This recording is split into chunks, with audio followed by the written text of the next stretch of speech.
I am here with Dave Zaboski of Lytro, and I'm really excited about this particular interview because we are going to do it more like a fireside chat, but ethical AI is really, really important. And I think it is a huge problem in the AI industry, and it's partially why people actually don't want to include AI because it's not being done responsibly. It's being trained on artists' work, and there's a whole list of things. But yeah, this is really exciting. It's great to talk to you, Dave. Yeah, Ben, excited to be here. Thank you so much for having me as a guest. And I might just throw out the first salvo and say that ethical AI, yeah, kind of too late for that, right? Like that horse has left the gate. Um, but responsible AI, we still may have hope for that. So I'd love to be able to chat a little bit about that today. Excellent. Excellent. So, So why don't we kind of dive in? We're going to do this as kind of a fireside chat. So Ben's going to ask me questions, and I'm going to throw some back at him, and we'll see if we can walk us down the road of kind of. I think the gist is what is going on in the entertainment industry, in the creative arts, for artists and creatives in terms of AI. How can it be a tool? Where are our challenges? How do we navigate this kind of brave new world that we're facing right now? absolutely. So, can we just dive into a little bit more about what you're doing also?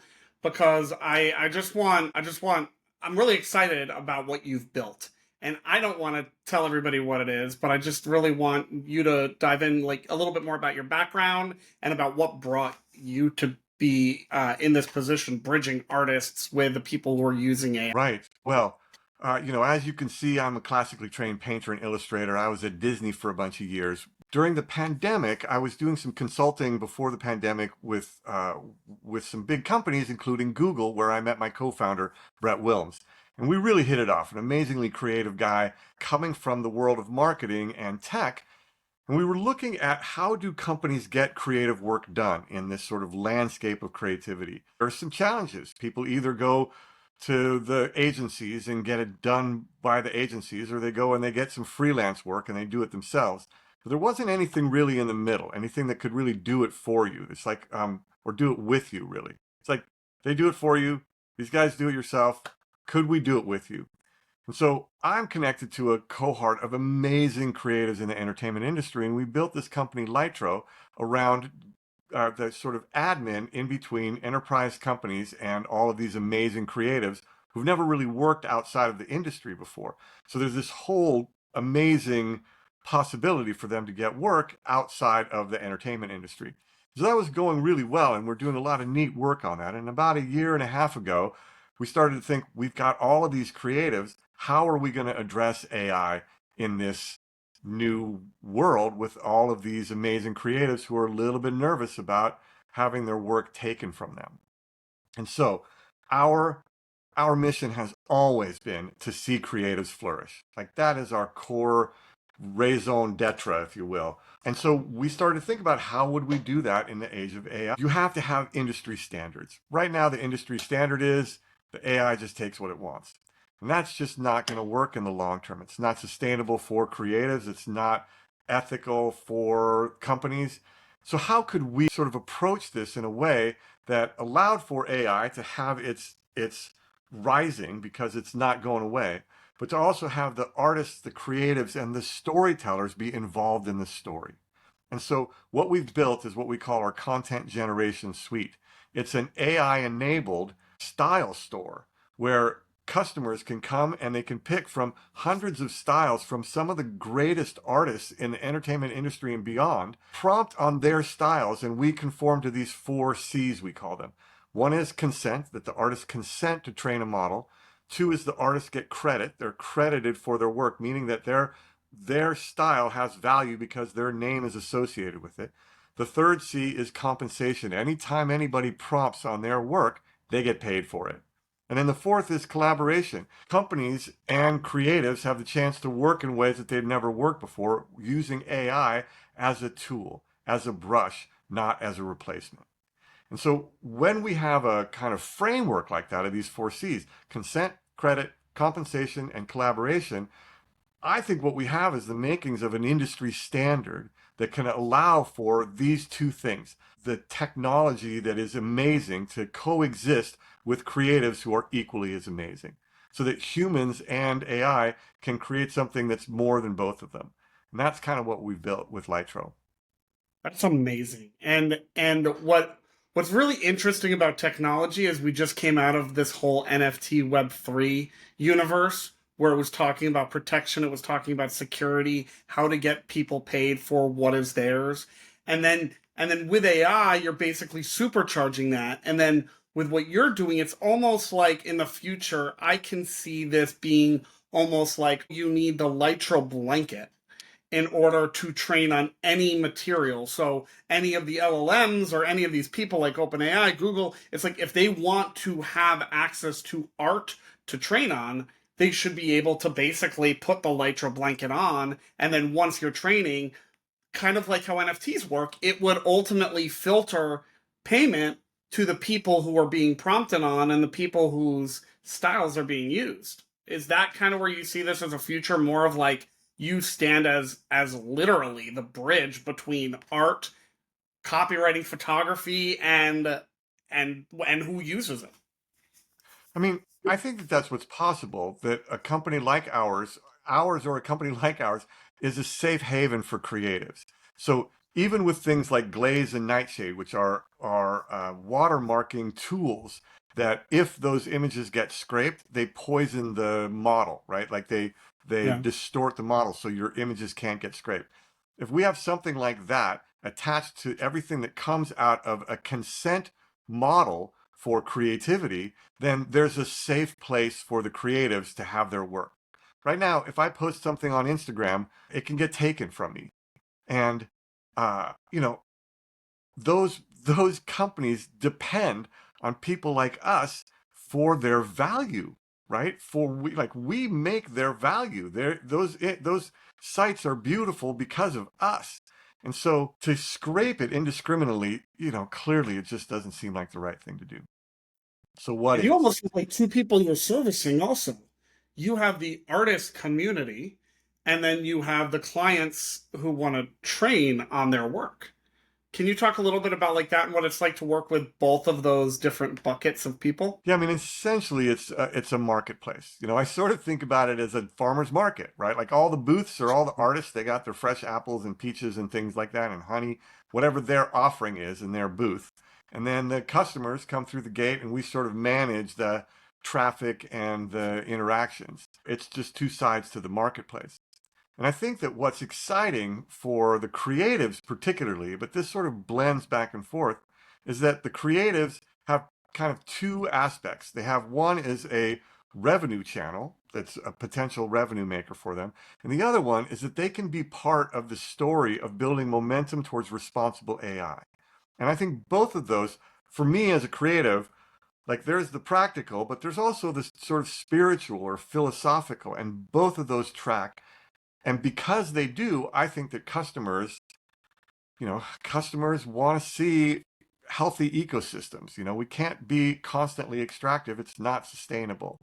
And so what's a healthy ecosystem? One where there's both a practical and a philosophical health to the ecosystem. And so I think that that's what makes this pretty exciting for me. And I think for a lot of other creatives. And our intention is that it's a place where customers can get work that they can feel good about. It's so interesting. I know I'm potentially working on a project that is on certain types of say like photography. But when you deal with a lot of these advertising agencies, when you deal with a lot of these people who have approved vendors for this specific reason and need to make sure that they could legally use what is being given to them and that there's not going to be a lawsuits, these advertising companies, then production companies really need to make sure that what they're creating at the best of their abilities can actually be put in these projects, and you Right. allow them to do that. Yeah, to a degree. We are still in the space where anything that gets generated by AI that is used for commercial purposes is not copyrightable. There are kind of gray areas, like what percentage of a prompted image that gets corrected is copyrightable. Everything that gets corrected on the image is copyrightable. So we have this feature called Polish with the Pro. So let's say that you prompt on, some of my drawings, for example, and you get something that has 7 fingers and 3 ears, right? And you're like, oh, I can't use this. It's got too many ears.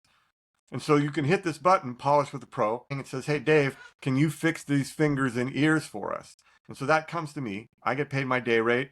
I fix the thing. And now whatever the fixes are, whatever touches that I've done with my approval and my original consent on the style, those things are now copyrightable.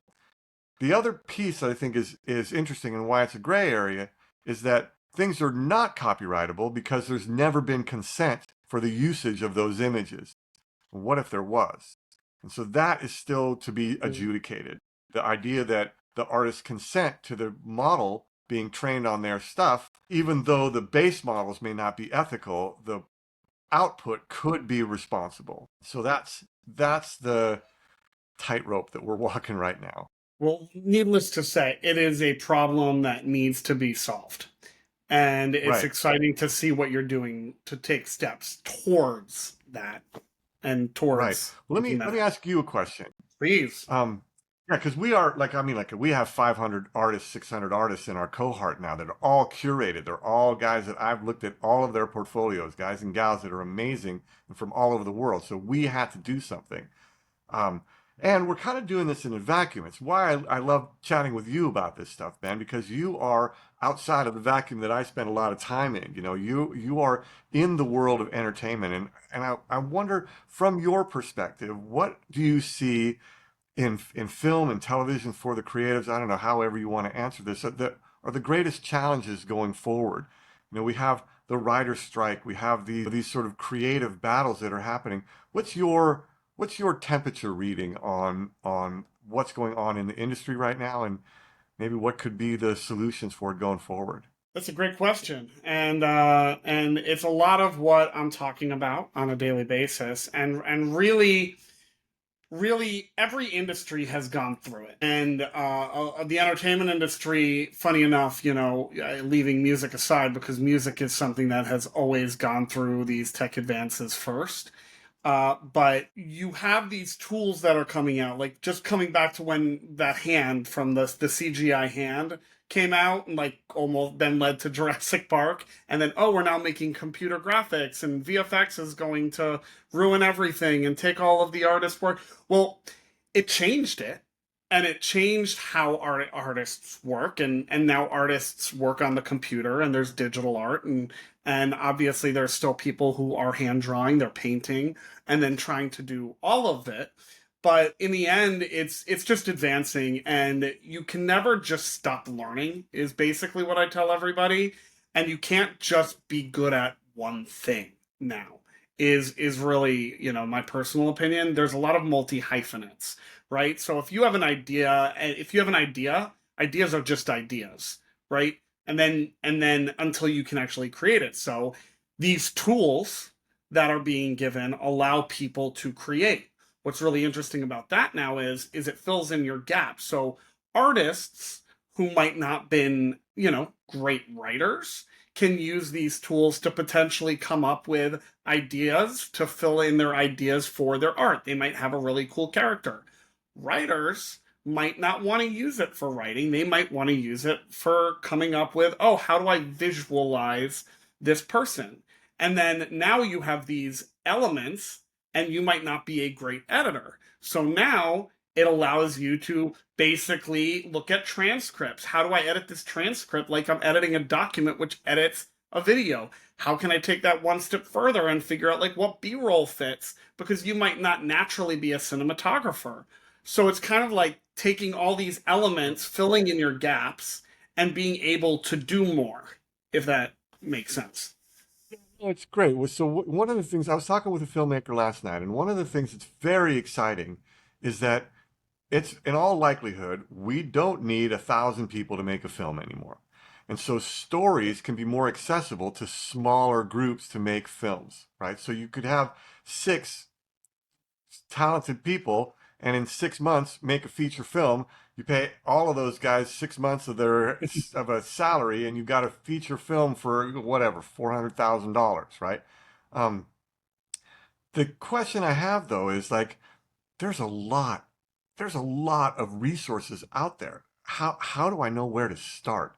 Like, if I have these gaps, where do I go to fill them? There's so many choices out there. I mean, that's exactly what I'm building. I currently, on my website, which is seated.io, seatd.io, I have a thing that I'm calling my AI toolbox, which has a flurry of like all of these different tools categorized.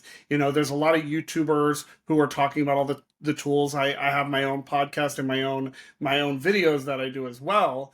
But like really one thing that I'm really trying to build is almost like a workflow generator, because when you know one company, it's not enough. And you have a lot of these one-stop shops coming on, but it's almost like, somebody put it really, really great to me the other day. It's like each of these tools, they're like ingredients to a bigger dish, if you think about it like food. And if you have this one, it may be great, but that it needs other ingredients to give you that final meal, you know? So besides knowing what these tools are, whether they're editing or image generation or how do I animate my image, or there's so many things, but then it's about putting them together and forming your process. And that's really what I'm focused on. I'm focused on trying to say, okay, which is again leading to what my company is called Seated, and I'm acting as your chief AI officer, right? Mm, So mm. and this new title is coming out that I know people are starting to hear, and nobody actually knows what a CAI does. Is it a tech job? Is it like chow, right? It's kind of funny, but it's less of the CTO, because we have a CTO, we have a chief technology Right. officer, and it's more of the person who can understand the whole landscape of everything that's going on, come into a business and really understand how to implement, and not just implement once because it's changing so fast. How do you implement Right. something and then refresh it every month or two? Right. Right. Well, it's one of the things that I really love about your podcast is that you're introducing us to things that are fresh on the market that we could be using right away that are available. And man, things are changing so fast that it gets a little confusing. Like, what's the beginning things that I use? What's the middle and what's the end? But I do Yeah. appreciate your approach to collecting these things. Let me ask, what is it that's in you that suddenly grabbed on to this new technology? Why? What did you see in this new technology that you were like, oh, I've gotta grab this bouquet of flowers and present it to people? Wow, that's a really great question. Well, I missed, I missed the internet bang, like in 2001, 2000, 1999, where all this was coming out. And then another thing is everybody's heard the term, what is it, jack of all trades, master of none, and is changing. And for some people, they find that exciting, like I do, which is what made me interested in all of this. And some people find that scary because they're masters in a trade that they feel they've trained their entire lives to do. And to me, it's like I'm not admittedly great at everything. I'm not like the master at everything. And there's certain things that I am good at, but with that I don't want to tell you that it can turn you into a master in other areas, but it sure can make it like I'm not an artist. I didn't learn to be an artist. I was a filmmaker and a writer. Sure, could my writing be better? Now it can. Could some of the ideas of what I can generate and like animate be better?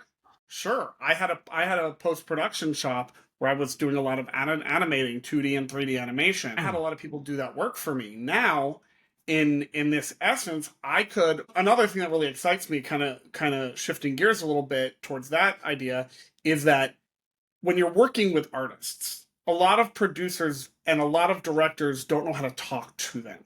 They say, I want something Mhm. cool. I want something interesting. What's I'll know it when I amazing, see it. I know when I see it, just give me something cool. And then when they do, it's like, oh, that was in my head all along. Thank you so much. And Mhm. it wasn't.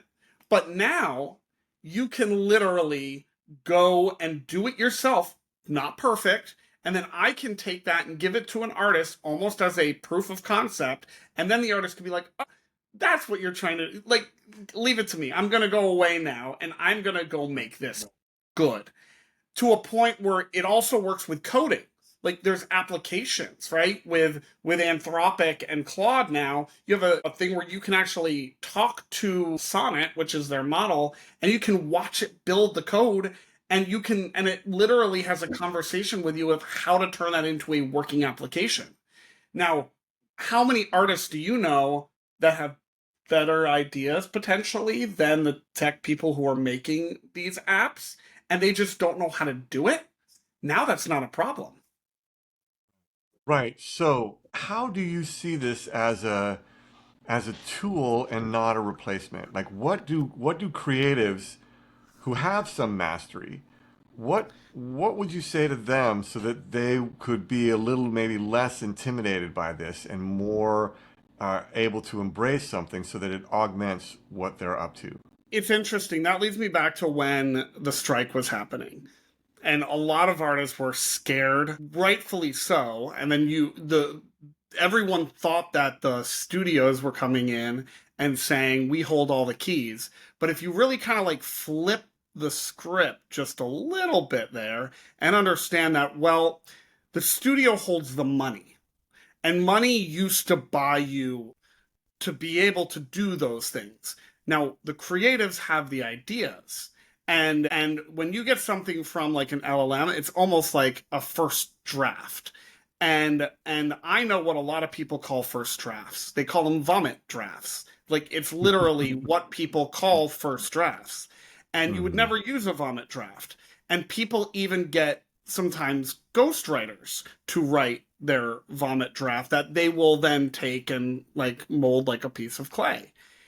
Mm. And and I think with artists, I actually think this puts the power in their hands, because now you have, like, I could walk you through 10 free tools right now that an artist can do to get it to a certain point where when you take it to a studio, if I took a script to a studio versus a trailer, now I get more money as a creative because I brought you more of an IP to it. I brought you a look, I brought you a feel, I brought you an emotion, I brought you a vision. You're not then giving me you're giving me notes on top of that, but on a script, you don't own as much because the studio is going to come in and they're going to say notes, notes, notes, notes, notes, and they're going to want their take on that. So, but if you're an artist, you now have the power to get more done, so you can prove your concept better, take it even farther, and then own more of it in the back end. So I that's what Right. it gives the artist the power, in my Right. opinion. So if you're an artist right now and you're a little worried about all of this, where would you start? Like, I mean, I can imagine you could just go to Chat GPT and say, hey, where should I start? But like you've seen a lot of the products that are out there. Where would you suggest somebody start to bring their anxiety down and their understanding up? It's a great question. I would start, so LLMs are called large language models, and then I'm sure most people have heard of ChatGPT by now, and that's what an LLM is. There are a few others. I think if you go to ChatGPT or Claude and just start talking to it, you're going to learn really fast where capabilities come from. And then tools like, then you start getting into image generators because if we're talking about artists, you have Dali, and you have some of these things that are free that you can try.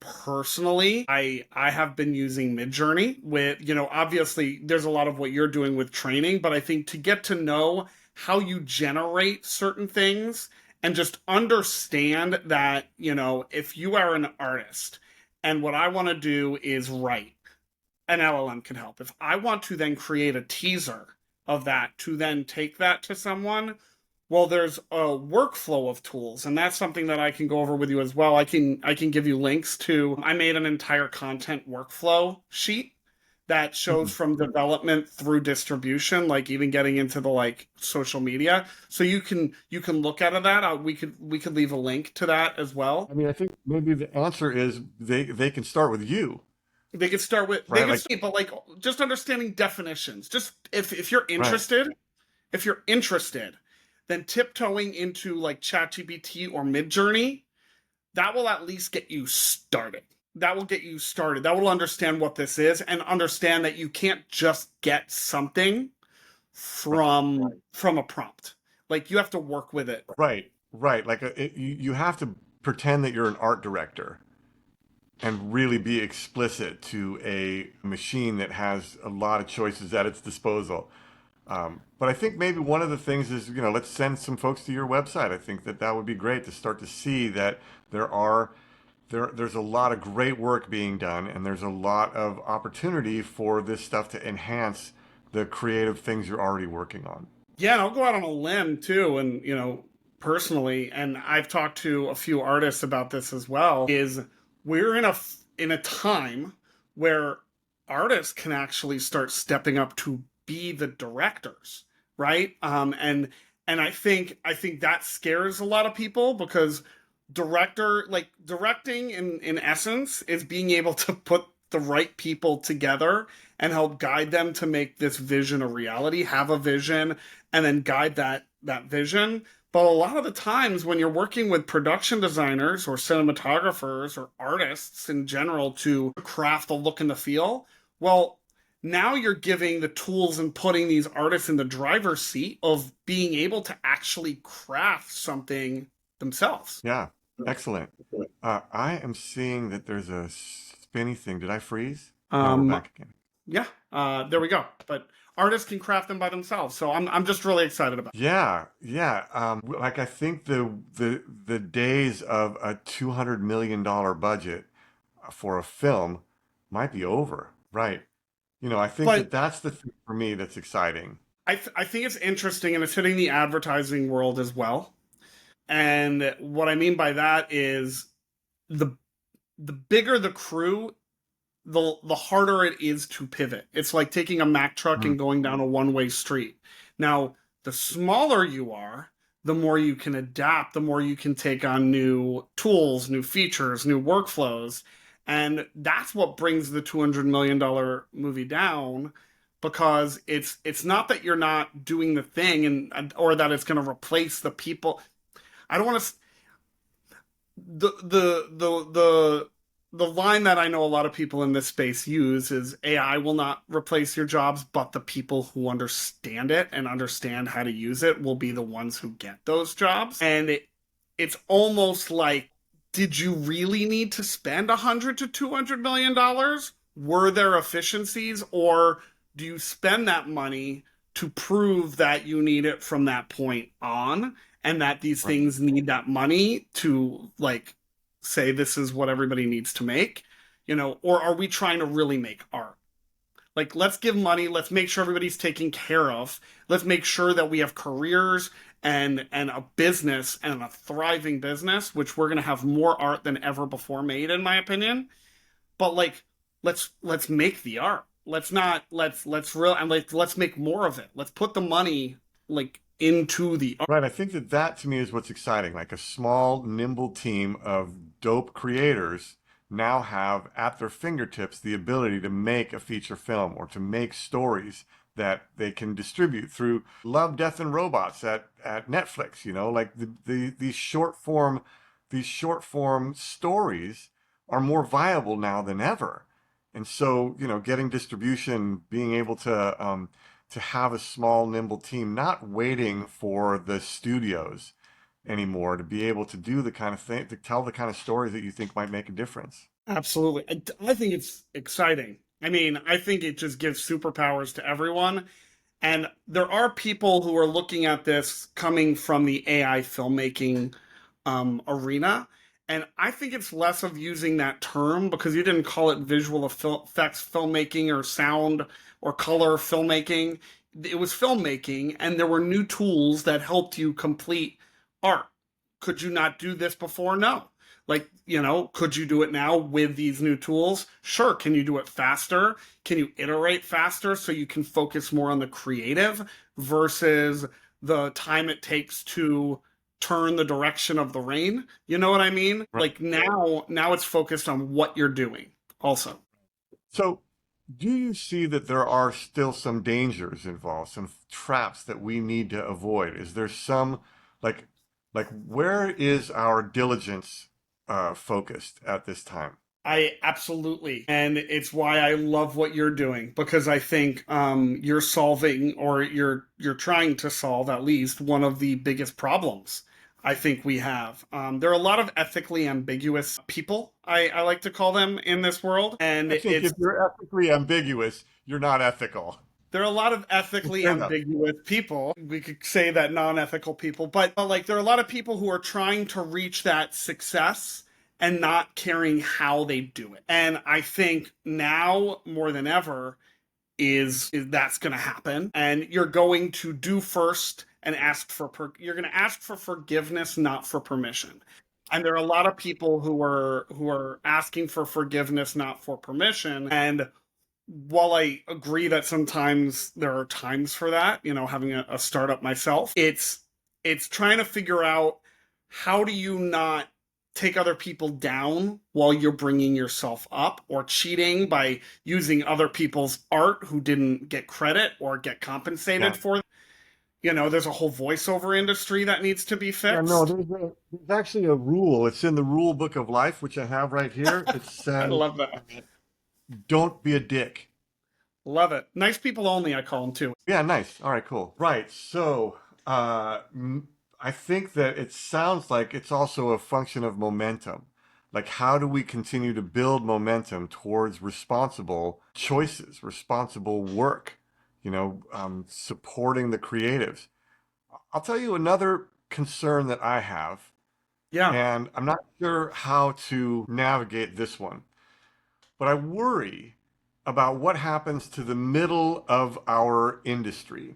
So, for example, the people who are in the bottom 20% of skill sets are hobbyists and, interested, but they're not, or students or beginners, right? And they're not really threatened by AI. There's opportunities for them to be able to learn through AI, to be able to build their skills. The top 80th percentile, 80th and above, those are the veterans. Those guys are the men and women who have kind of established their networks, their expertise, their abilities. They're pretty safe from being challenged by AI at this time.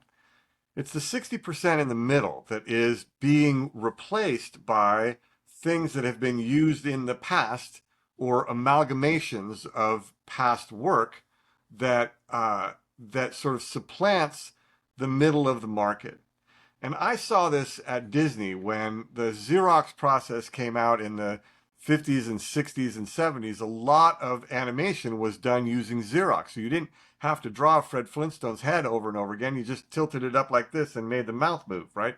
So there was a dearth of skills that happened during that period. And when I was an animator at Disney, there were 20-year-old animators, 30-year-old animators, 40-year-old animators and 80-year-old animators. We're like no 60-year-old animators, because that part of the market, they just didn't have the skill set to be able to do the kind of animation we were doing for things like Beauty and the Beast and Aladdin and Lion King. So are we facing something similar? Is there a potential brain drain because we're replacing real sugars with saccharin?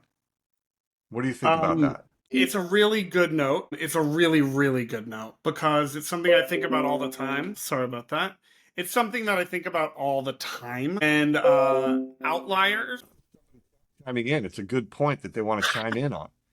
Just a literal One of the chime. books that I think talks about this particular note really, really well is Malcolm Gladwell's book Outliers. The whole book is basically about that. It talks about how the older generation, it doesn't need to do anything because it's not going to change enough to where they need to learn, and the younger generation, that's all they're going to know. But the problem is people who have mortgages, cars, careers, college educations that they've studied to do this one thing, it's hard to then take the time to learn because that time costs money. And to change your road, I kind of got forced into this situation because I fall into the group you're talking about. I fall into the group that's like right in the middle, and you either choose to learn or you choose not to. And Mm. it's hard. It's hard to learn new things, and and I think there's going to be a shift. And there was a good Forbes article about this also that was really focused on the idea of like there's new tools, and then there's going to be people who need to manage those new tools and manage the people who are working in those tools, but those people have to know how to use them. And therefore comes this middle group again, who is stepping into the management levels and the C-suite levels. They don't know how to do. So the younger generation is just going to hop into that C-suite level, and they're going to be making these startups, and then which leads to another problem, which is mentorship, right? I worked at Right. a talent agency, and I worked at a talent agency, CAA for like 5 years. And that is like the number one job you come out to get here. You work at a talent agency because you learn. You're learning. You're an assistant. Whether you're editor, you're an art assistant. They like way back in medieval times, you had apprenticeships. You had Right. all of these things where you do these tasks which AI is about to take over for, and you Right. do them over and over. The whole wax on, wax off, and Karate Yeah, Kid. yeah, yeah. You do it because you're not doing wax on, wax off. You're learning how to move your body. You're learning how to understand how to do other things through movement and through repetition. Right. We need to be those people for our generations who are going to be missing out, and the younger ones. Well, I think that that's kind of what this conversation is about, here to be helpful people to Yeah, those who are looking for some support in changing times. yeah, One of the challenges that I really see is how do you build a community of mentorship in a freelance environment, right? Like freelance just means I've got my lance and I'm free looking for a king to go use my lance with, You're independent. How do we create a kind of mentorship environment where veterans can help the younger folks and the younger folks can help the veterans? Mentorship's a two-way street. And so in a that's a freelance problem that needs environment, I to think be solved. it's a real challenge. I think that is where communities come in, that are unaffiliated.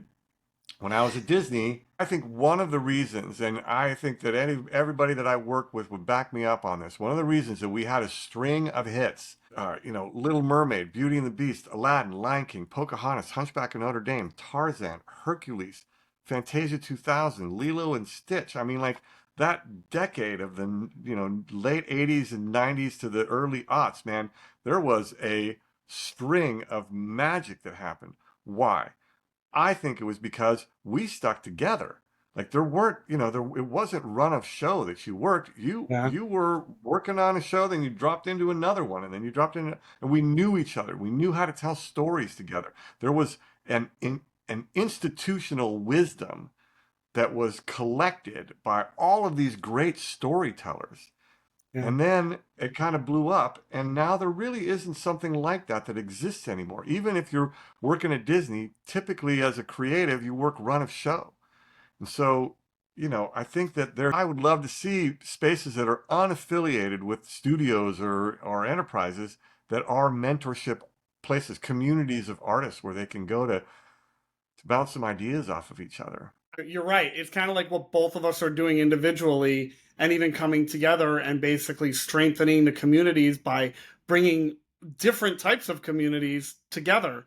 And I think the trick here too is and I was talking about it the other day also, is the amount of what an individual can do is mind blowing with AI. The amount that you multiply your efficiency, your productivity, and your output. Like I can multiply 10 times, 20 times through automation. Now, the hard part and the downside to what I just said is knowing tools like Zapier or make.com, or knowing how to put these things in these tools, knowing which tools to put together and automate in order to I made a video, like I found this research tool yesterday called Cubby. And Cubby, like you just literally bring in all of your links, all of your PDFs, all of your videos, and it can basically do your document research from just that. And then from there, you can literally write all your social media posts about everything you just brought in there, like LinkedIn. And in about 10 minutes, I have a month's worth of LinkedIn posts, social media posts for Facebook, Instagram. They're all different. They're all like I'm generating images. Like all of this stuff can be automated. And the hard part is you see what people are doing in your circle. It's like, oh, this person just keeps posting. This business keeps posting. How do I keep up with all of it? And well, you can't alone. And like you and Yeah. people can't hire like I can't hire a social media manager and a CEO and a strategy and a writer and a copywriter and an image. Like I can't hire all of these people as a solopreneur. So how do you put out that same amount?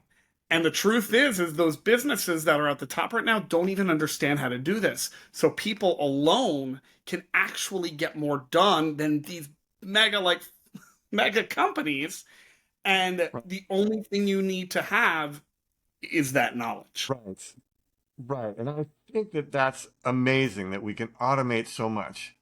And on the flip side, I will say, like, on my LinkedIn channel, all of the art is mine. I write every post. I've been posting at least 3 to 4 times a week for a couple of years right now. It's a chore, but there's also something that I love about it, and Totally. it's mine. And so, it also means I don't post on Facebook or Threads or Instagram as much because I'm really focused on this one channel. Maybe an automation for me to be able to post to these other channels with the same content that I'm posting on LinkedIn, but just modified might be a way to go. But I still, yeah, do still like the human touch, Like I like to be involved in it. So I think I want to make sure that, I'm authentic about things and I'm efficient. And so I think that that's the balance to play against. And truthfully, absolutely. And I agree. Again, it goes back to that first draft problem we were talking about earlier. A lot of this is first drafts Hmm. that you can then edit. But then taking that one step further, it's like it all depends. It's like if you're just doing this for one thing, but if you're a brand, and you Right. can literally, and like the one thing here that's really interesting is if you're a brand that keeps up and has to pay all these employees and has to do all these things, and I can then go into whether it's Canva or whether it's whatever it is and basically train. There's Black Box private enterprise solution that's AI only for companies. You can train your entire, like I can, if I were Nike, which Nike is one of the top AI companies out there right now also, is you could train an AI on your entire brand in the history of the brand and then understand trends and understand how and why through data of your own you like what worked, what didn't, when it worked. This type of clothing is coming back, this worked then, and how do I, it's like it's and this is where the chief AI officer comes in. It's like it's the understanding of like how do you think about this new world in a different way to enhance what you're already doing? Enhance, not replace. No, I hear what you're saying. No, I see that. Like that like it doesn't mean I don't have to do the LinkedIn post, but it could streamline a whole bunch of other things that I do. Yeah. And I do hear what you're saying. Like brands have an obligation to their customers and their employees, and what is required could be made easier through all of these automations. And so yeah, I think it's very exciting. I think that both you and I are very committed to the human aspect of all of this, and so I think that we'll continue to drill down on that. I want my audience to know about you as well. So thank you so much, and really tell us how to find you, reach you, use your services. Right. Well, it's Laetro.com, Laetro.com stands for Maestros of Light because we're all working with pixels these days. So Laetro.com. And there's all kinds of good stuff that you can find on that website. If you have any questions for me, you can shoot me a note at dave@laetro.com. And then you can find my stuff on Instagram at DaveZArt, or, me at LinkedIn, Dave Zaboski. So, yeah, really, thank you for a great conversation, Ben. I look forward to more. Yeah, this was absolutely fantastic. So much we talked about, and I really enjoyed it. Yeah, me too. All All right, right, more to come. more to come.